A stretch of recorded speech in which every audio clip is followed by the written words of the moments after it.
So this is the Congress candidate who's been announced recently. This gentleman has openly, unabashedly, in front of the media, in full glare of the media, has conducted this program called Voter Cards Distribution.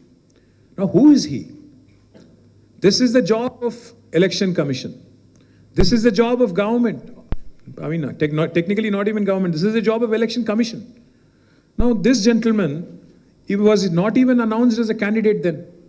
He just went ahead, started distributing these cards. And as you can see, you can even see some minor voters in the picture right there. You can see that girl in orange t-shirt, she looks like a minor.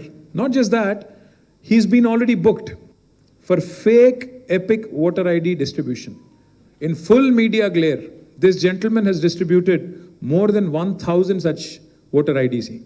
ఆయన Congress party నాయకుడు, ఆయన ఇష్టానుసారంగా అసలు ఆయనకి ఎవరు అధికారం ఇచ్చారు, అందులో మహేష్ కుమార్ గౌడ్ గారు, రేవంత్ రెడ్డి గారికి, రాహుల్ గాంధీకి ఓటర్ ఐడితో ఏం సంబంధం, డిస్ట్రిబ్యూషన్తో కాంగ్రెస్ పార్టీకి ఏం సంబంధం, ఆయన ఇష్టం వచ్చినట్టుగా ఓటర్ ఐడి డిస్ట్రిబ్యూషన్ అని పెట్టుకొని అక్కడ మీరు చూస్తే ఆ ఓటర్లందరినీ కూడా పిలుచుకొని, మరి వాళ్ళు ఓటర్లా ఫేక్ ఓటర్లా వాళ్ళు ఎవరో నాకు తెలియదు, మరి ఎలక్షన్ కమిషన్కి తెలుసో లేదో కూడా తెలియదు, చూస్తుంటే కొంతమంది మైనర్ ఓటర్లా కనబడతా ఉన్నారు.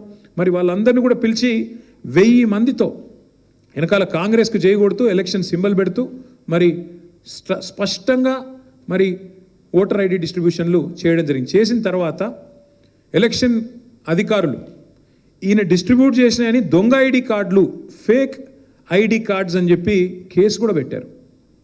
ఫేక్ ఐడి కార్డ్స్ డిస్ట్రిబ్యూషన్ అనేది చాలా సీరియస్ నేరం. దొంగ ఓట్లు నేరం అయితే దొంగ ఓటు కొట్టడమే కాకుండా మళ్ళీ వాటిని ఇంత బాహాటంగా ప్రదర్శిస్తూ మీడియా గ్లేర్లో డిస్ట్రిబ్యూట్ చేయడం అంటే ఇంకా పెద్ద నేరం. కేసు కూడా ఆయన మీద బుక్ అయింది. అప్పుడు మేము ఇంకా సీరియస్గా పరిశోధించడం మొదలుపెట్టినాం.